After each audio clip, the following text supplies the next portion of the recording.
Hello, Assalamu alaikum. This is Nafiz Al Tariq, and in this video I'll talk about some important personal finance concepts from a book that I have read last year, The Richest Man in Babylon by Geroge S. Clason. So this is a very enjoyable read in a fictional way, a non-fiction concept, fantastic to read, enjoyable to read, very easy to read, and very small book, so you can finish it in very quick time. So here, though the book is very old, in 1926 it published, but some of the concepts are still relevant and extremely important in terms of personal finance management. So here, in terms of story, the wise man told many different rules for managing personal finance. So he said, I shall teach to you in simple ways how to fatten your purse. So he talked about 7 cures to fatten your purse, or there are 7 cures why your purse are not fattening. So the number 1 is start diapers to fatten. So how can I do that? So the wise man said, for every 10 coins thou placest within thy purse, take out for use but 9. So thy purse will start to fatten at once, and its increasing weight will feel good in thy hand and bring satisfaction to thy soul. So he's actually suggesting to save 10% of your income. So you will spend 90% and save only 10%. In today's world, with unprecedented monetary expansion by most central banks, with increasing uncertainty, and because of the aging population in most part of the world, I think 10% may not be enough. So I suggest to my people to save at least 20% of your income, and in worst case save at least 15, but not less than that. The second cure is control thy expenditures. So I'm very bad at controlling my expenditure, so I have learned a lot. So the wise man said, necessary expenses will always grow to equal our incomes unless we protest to the contrary. It's a very important concept. So confuse not necessary expenses with thy desires.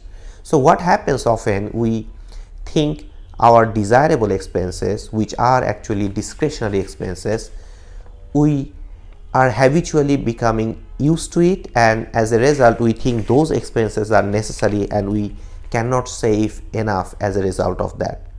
So whether our income is sufficient or not, we are continuously earning a lot, our earnings are growing, but we still say I cannot save. So we need to control our expenditures. So number 3, make thy gold multiply. So what does it mean? So the wise man said, a man's wealth is not the coins he carries in his purse. It is the income he buildeth, the golden stream that continually floweth into his purse and keepeth it always bulging.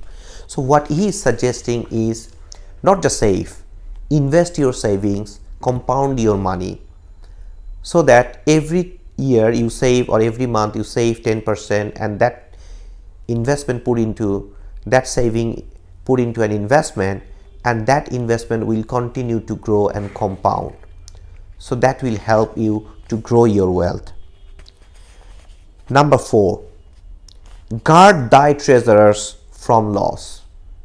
So the wise man said, every owner of gold is tempted by the opportunities whereby it would seem that he could make large sums by its investment in most plausible projects. For example, someone is giving you a tip, if you buy this you will make your money double in 2 months or 3 months. You are tempted and invested, and then you lost money. So the first sound principle of investment is the security for thy principal. So the penalty of risk is probable loss. This is something Nassim Nicholas Taleb echoed the same concept. So he said, if any strategy has a high probability of ruin, or there are some tail risk where the chances of losing everything is very high, that strategy might not be a good strategy. Number 5, make of thy dwelling a profitable investment. So the wise man is suggesting to own your own homes. So he recommended that every man own the roof that sheltered with him and his. So own thy own home. So he's suggesting to own your home and making your home a profitable investment.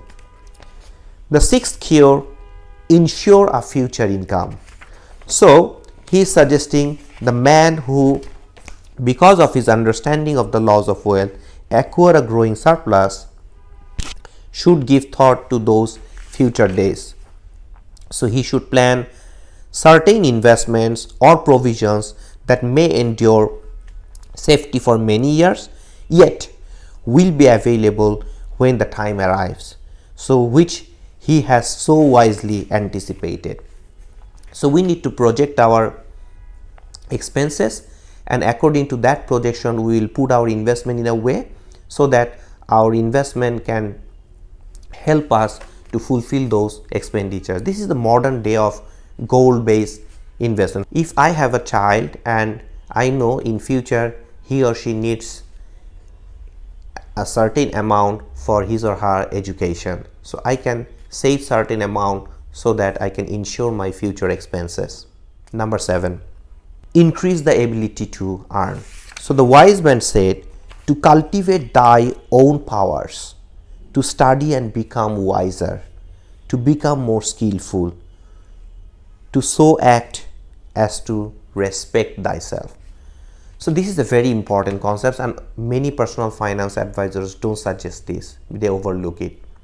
Invest in yourself, invest in your skills, invest in your education, study and continuously invest in yourself, learn something new, learn some soft skill, learn some hard skill, so that you can increase the probability of earning, and that earning will be saved, and that saving will compound, and that amount will help your future expenditures to fulfill your future expenditures. So this is a very nice book, very enjoyable, easy to read, and the concepts are still relevant for personal finance management. Thank you for watching the video. Stay safe. Take care.